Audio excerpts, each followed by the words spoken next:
Damai sejahtera Allah yang melampaui segala akal, itulah kiranya yang memelihara hati dan pikiranmu dalam Kristus Yesus Tuhan kita. Amin.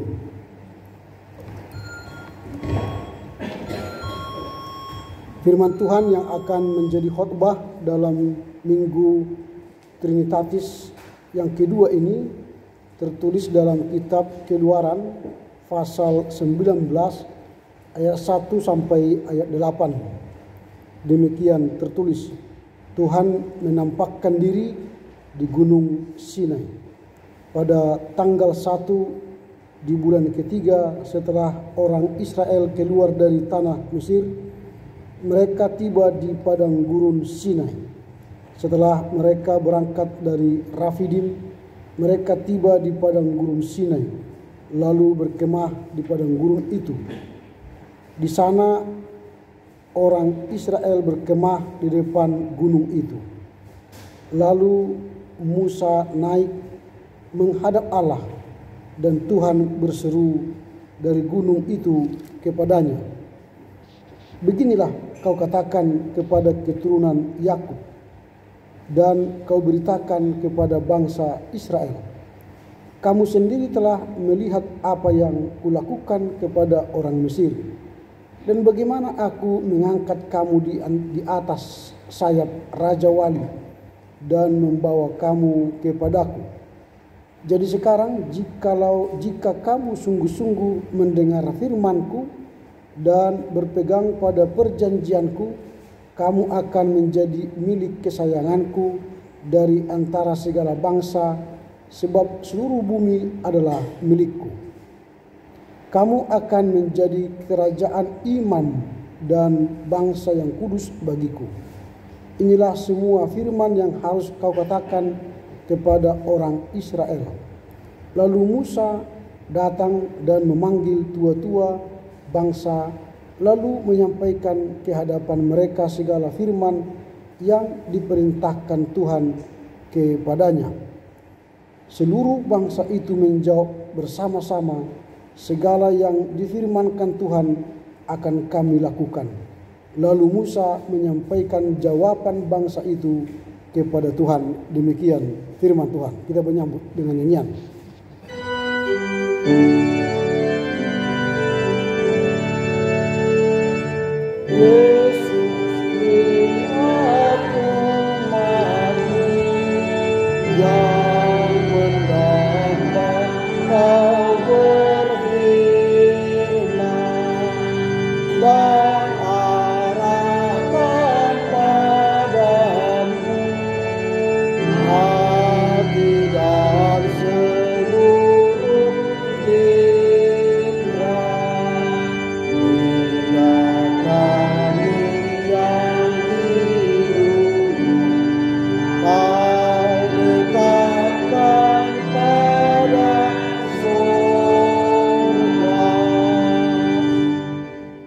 Terpujilah Kristus yang telah memberi kita kesempatan pada hari ini kembali datang beribadah di GKPA Binjai ini.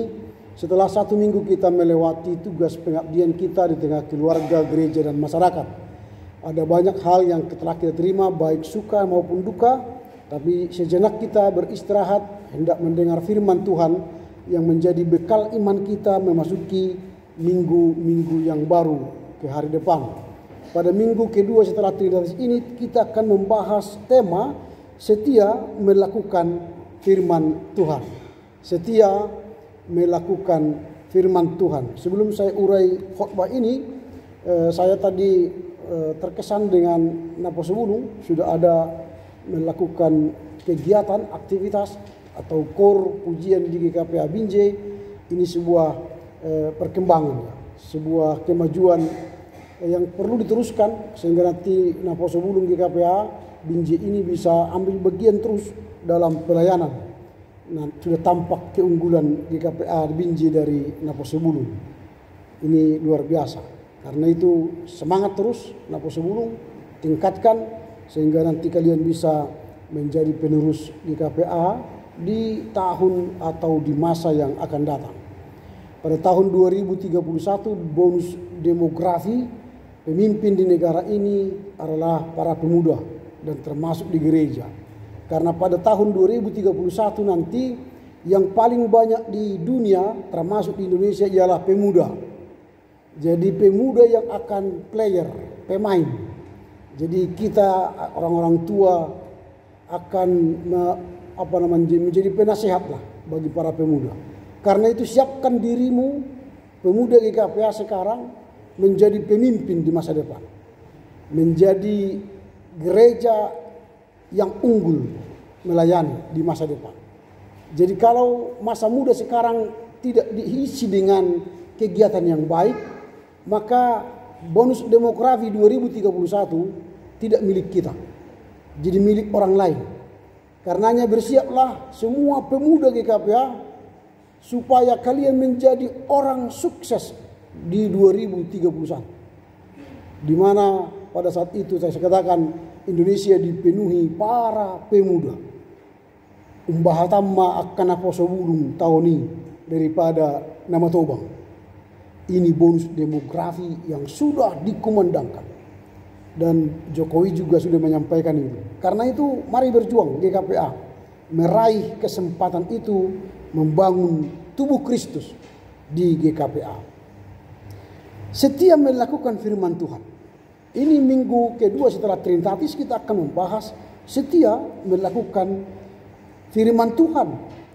Mengapa penulis Keluaran berbicara soal setia melakukan firman Tuhan? Karena ini menekankan pentingnya ketaatan dan kesetiaan bangsa Israel untuk menjalankan perintah dan hukum Allah. Jadi umat Israel diminta untuk taat, setia melakukan perintah dan hukum Allah. Perintah Allah itu ada banyak sekali. Hukum Allah pun ada banyak. Tapi yang terkenal ada hukum Dasatita, 10 hukum Allah. Ini menjadi kesimpulan dari banyaknya perintah dan hukum Allah. Ini yang menjadi perhatian dari penulis kitab Keluaran ini. Sehingga dalam teks yang kita baca tadi ada beberapa aspek bagaimana setia melakukan firman Allah yang diinginkan oleh Musa sebagai penulis kitab Keluaran ini. Yang pertama, kesetiaan sebagai tanggapan atas pembebasan. Mengapa mereka setia kepada Allah? Karena Allah Israel telah membebaskan mereka dari perbudakan Mesir selama 400 tahun itu dan diberi kesempatan keluar dari Mesir menuju tanah terjanji, tanah Kanaan. Jadi sebagai upah atau sebagai bagian dari rasa syukur atas pembebasan itulah maka mereka harus setia kepada Allah. Itu makanya umat Israel selalu mengingat-ingat atau mewariskan cerita sejarah pembebasan itu kepada generasinya. Orang Israel tidak lupa sejarah. Mereka selalu mengingatkan anak-anak mereka, keturunan mereka bahwa Allah lah yang membebaskan nenek moyang mereka dari perbudakan Mesir ke tanah Kanaan. Jadi sejarah itu diulang-ulang supaya anak-anak mereka tidak kehilangan sejarah. Karena orang yang kehilangan sejarah akan kehilangan jati dirinya. Jika naposebulung GKPA tidak tahu sejarah GKPA, maka sejatinya naposebulung telah kehilangan jati dirinya sebagai umat GKPA. Atau lebih dalam lagi, kalau seluruh warga jemaat GKPA lupa sejarah GKPA, maka sejatinya GKPA telah kehilangan jati dirinya. Karena itulah maka kesetiaan kepada Allah yang membebaskan itu perlu diulang-ulang, diceritakan kepada generasi selanjutnya. Itu yang pertama, aspek yang kita lihat dari setia melakukan firman Tuhan. Yang kedua, peneguhan perjanjian antara Allah dan bangsa Israel. Jadi kalau kita setia kepada Allah, melakukan firman Allah, maka akan terjadi peneguhan janji. Peneguhan janji antara Allah dan umat Israel. Jadi kita tidak setia, maka janji Allah hilang atau tidak berlaku. Tapi kalau kita setia, maka Allah akan mewujud nyatakan janjinya kepada kita. Jadi kalau kita ingin mendapatkan, memeroleh janji Allah di GKPA ini, maka setialah kepadanya. Setialah kepada perintahnya, kepada hukumnya. Maka Allah akan mengingat janjinya kepada kita dan mewujud nyatakan janji itu kepada kita. Itu yang kedua. Yang ketiga, identitas khusus sebagai umat yang dipilih. Umat Israel kan dati sebagai umat yang bebal, yang tegar tengkuk, yang suka melawan Allah. Tapi dari seluruh suku di dunia ini, hanya mereka lah umat pilihan. Makanya walau mereka sedikit, hanya 6 juta, tapi mereka yang mengatur dunia ini. Yahudilah yang mengatur perekonomian dunia, politik dunia. Hanya satu orang, Mark Zuckerberg, semua media Facebook dia yang menguasai. Lalu kalau kita ingat dulu Indonesia 1998 hancur ya. Itu hanya gara-gara Soros menghantam semua dolar. Tidak mau dia keluarkan dolar. Maka naiklah harga dolar, anjloklah perekonomian dunia. Itu satu orang Yahudi. Jadi kalau satu orang Yahudi ada di antara kita sebenarnya, maka majulah kita. Tapi untung di Indonesia ini nggak ada orang Yahudi. Nggak ada orang Yahudi di Indonesia, karena dilarang datang ke Indonesia. U20 aja pun dilarang. Takut Indonesia kalau datang Yahudi ke Indonesia. Amerika maju karena siapa? Yahudi. Jerman maju karena siapa? Yahudi. Makanya takut Hitler, dibunuhnya orang Yahudi.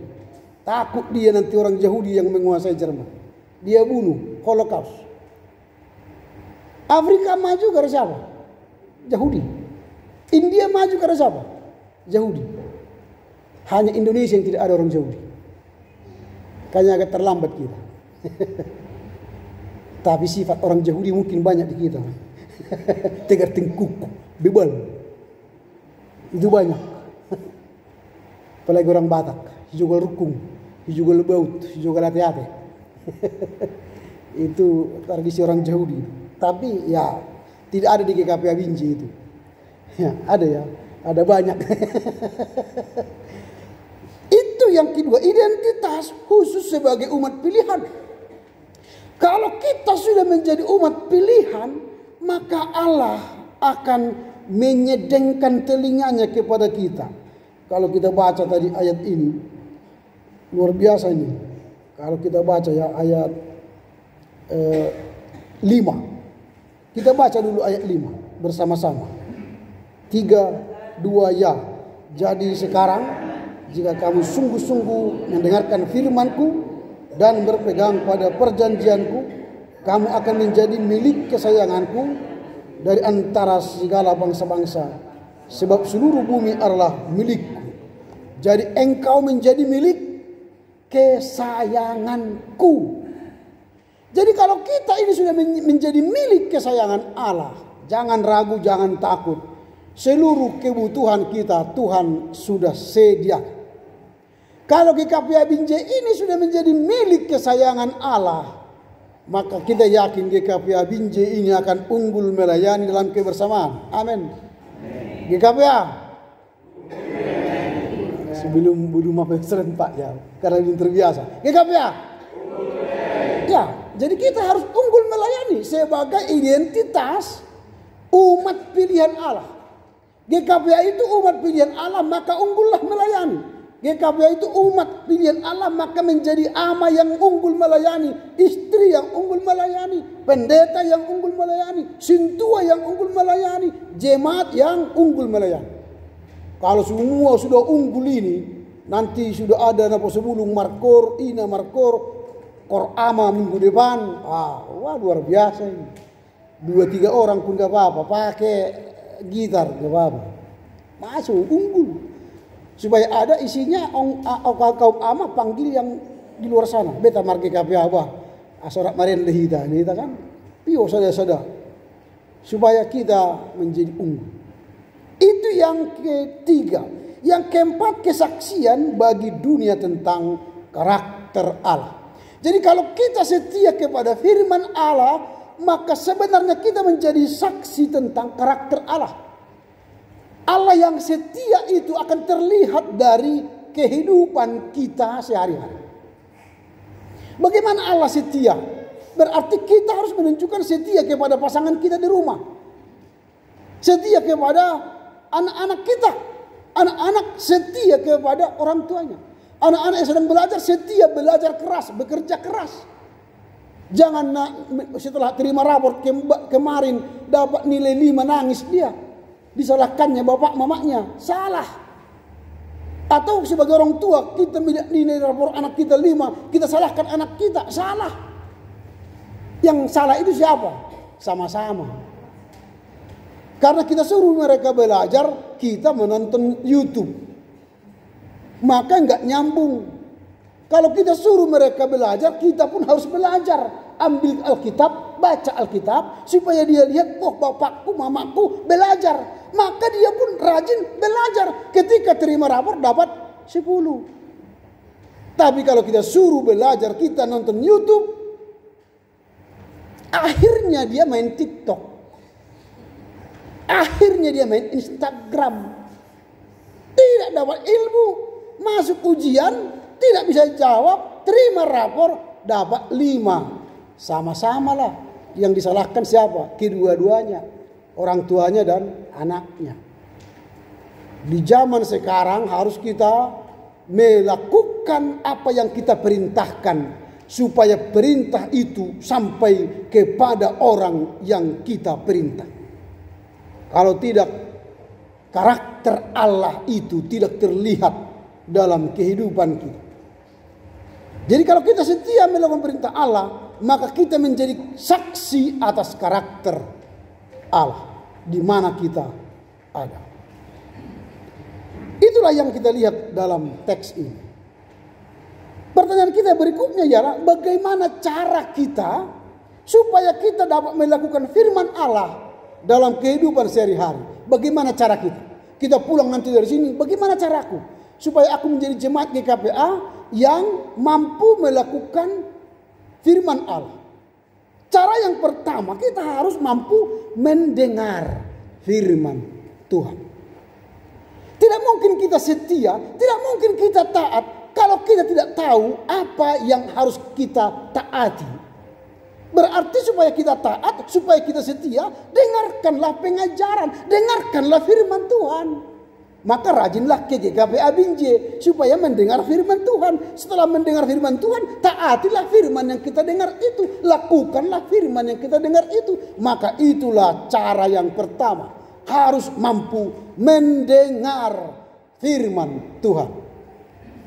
Wah, saya tidak ke GKPA Binjai. Oke, boleh. Dari mana lagi didengar firman Tuhan? Dari YouTube ada khotbah-khotbah pendeta di situ. Boleh. Dari mana lagi? Ada Alkitab audio. Putar saja Alkitab audio itu. Sambil naik sepeda motor, pasang headset, putar Matius 1. Lalu dia bicara sambil naik sepeda motor. Kalau naik mobil, putar audio Alkitab. Sambil menyetir mobil, kedengaran firman Tuhan dibacakan.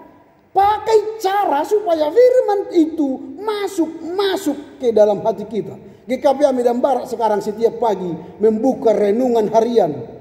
Video YouTube. Buka saja. Baru jangan lupa like and subscribe. Kan gitu. Supaya GKPA maju. Gitu. Ini masih 1.900. Pada jemaat GKPA 30.000. Di mana yang 30.000 itu? Punya Google account-nya itu. Mengapa tidak subscribe GKPA kita itu? Supaya unggul GKPA. Jangan lupa subscribe. Tidak ada ruginya kan? Gak rugi kan kita subscribe kan? Tapi untungnya bagi GKPA banyak. Ini yang harus kita kerjakan. Firman-Nya kita dengar, untungnya bagi GKPA ada.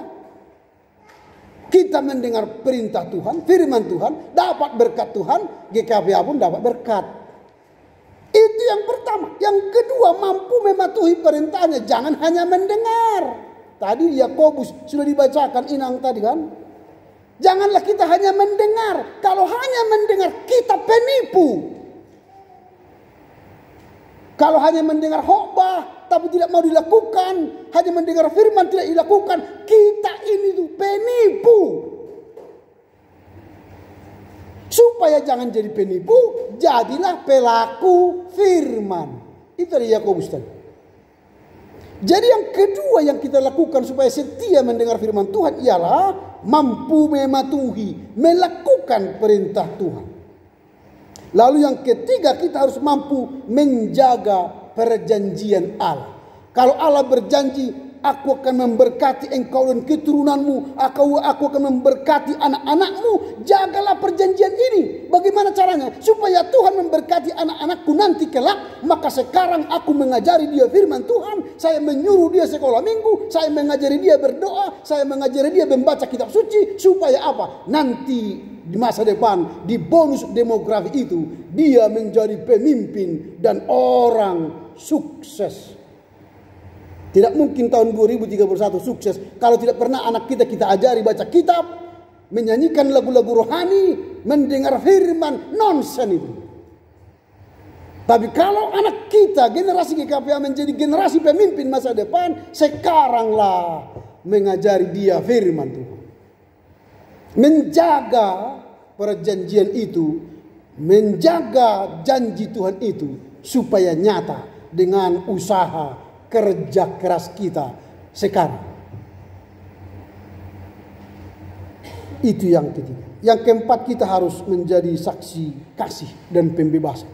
Tadi saya cerita Israel selalu menyatakan kepada anaknya pembebasan Israel dari Mesir ke tanah Kanaan, terus diceritakan. Kita pun di tengah keluarga ada banyak cerita-cerita di mana Allah membebaskan keluarga kita dari sakit penyakit, dari persoalan ekonomi, dari persoalan karir. Ceritakan itu kepada anak kita. Ceritakan. Au na julu amang, na pugos do punggu. Nada tola pia pa sekolah honau, tay merjuang dua amang sekolah. Aso gebe senari songononau. Itu cerita Allah menolong kita dalam proses meraih sukses. Itu yang keempat. Yang kelima, kita harus menghidupi prinsip kesucian. Semua yang kita lakukan, kita perintah Tuhan itu kita lakukan. Kalau kita tidak suci, hilang, habis, ambiar, memaridi ia, baru maridi depe, may pasang parfum. Apa manigur di beraki, manuk. Hancur. Ulahi bisa maridi. Kekudusan itu begitu. Sudah tua, sudah hampir mendekati surga, tersandung. Bisa saja. Maka hidup ini perjuangan terus. Jaga kesucian sampai pada akhirnya. Setia sampai akhir. Supaya kita mampu menerima mahkota kemuliaan. Lalu yang keenam, kita harus mampu mempertahankan komitmen. Jadi ketika kita sudah berjanji ingin melakukan firman Tuhan setiap saat, setiap hari, setiap hidup kita, berkomitlah sampai mati. Jadi jangan sesekali ke gereja, sesekali tidak ke gereja, sesekali berdoa, sesekali tidak berdoa. Itu tidak komit. Harus berjuang memegang komit. Pertanyaan kita yang terakhir ialah apa yang hendak kita renungkan dari teks hari ini, setia melakukan perintah Tuhan. Apa yang hendak kita renungkan? Yang pertama yang kita renungkan ialah Allah memilih kita sebagai umatnya. Ingat, Allah memilih GKPA Binjai sebagai umatnya. Ini hak prerogatif Allah. Privilege bagi kita, keistimewaan kita ialah kita dipilih Allah sebagai umatnya. Katakan kepada dirimu, aku adalah umat pilihan Allah. Jadi bukan umat sembarang. Ketika saya sudah menjadi umat pilihan Allah, maka sikap tingkah lakuku adalah seperti Allah. Karena kita menjadi saksi Allah, menjadi pewarta karakter Allah dalam setiap kehidupan kita. Kemudian apalagi yang mau kita lakukan? Sebagai saksi Allah, maka kita akan menjaga kesucian, memegang teguh perjanjian, dan memiliki komitmen yang teguh. Kiranya dengan firman Tuhan hari ini memberikan kita kemampuan menjadi setia melakukan firman Allah hari ini kekal sampai selama-lamanya. Amin. Kita berdoa.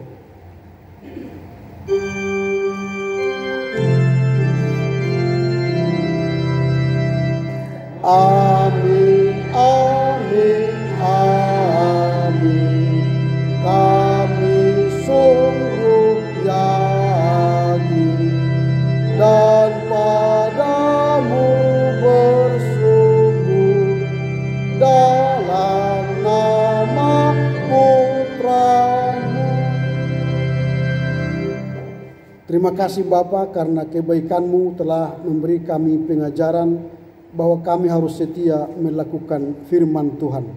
Dalam perjalanan kehidupan kami, kiranya Tuhan memampukan kami untuk setia melakukan firman Tuhan dengan cara mendengar firman Tuhan dalam kehidupan kami sehari-hari. Mampu mematuhi perintah itu dan setia menjaga perjanjian dengan Allah. Dan kami menjadi saksi dalam pembebasannya. Bahkan kami memiliki prinsip kesucian dan punya komitmen mempertahankan kesetiaan kami di hadapan Tuhan. Karena itu dalam merayakan minggu kedua setelah Trinitatis ini, kiranya Tuhan memampukan kami mengerti memahami firman-Mu dan melakukannya dalam kehidupan kami sehari-hari. Dalam Kristus Yesus kami bersyukur dan berdoa kepada-Mu. Amin.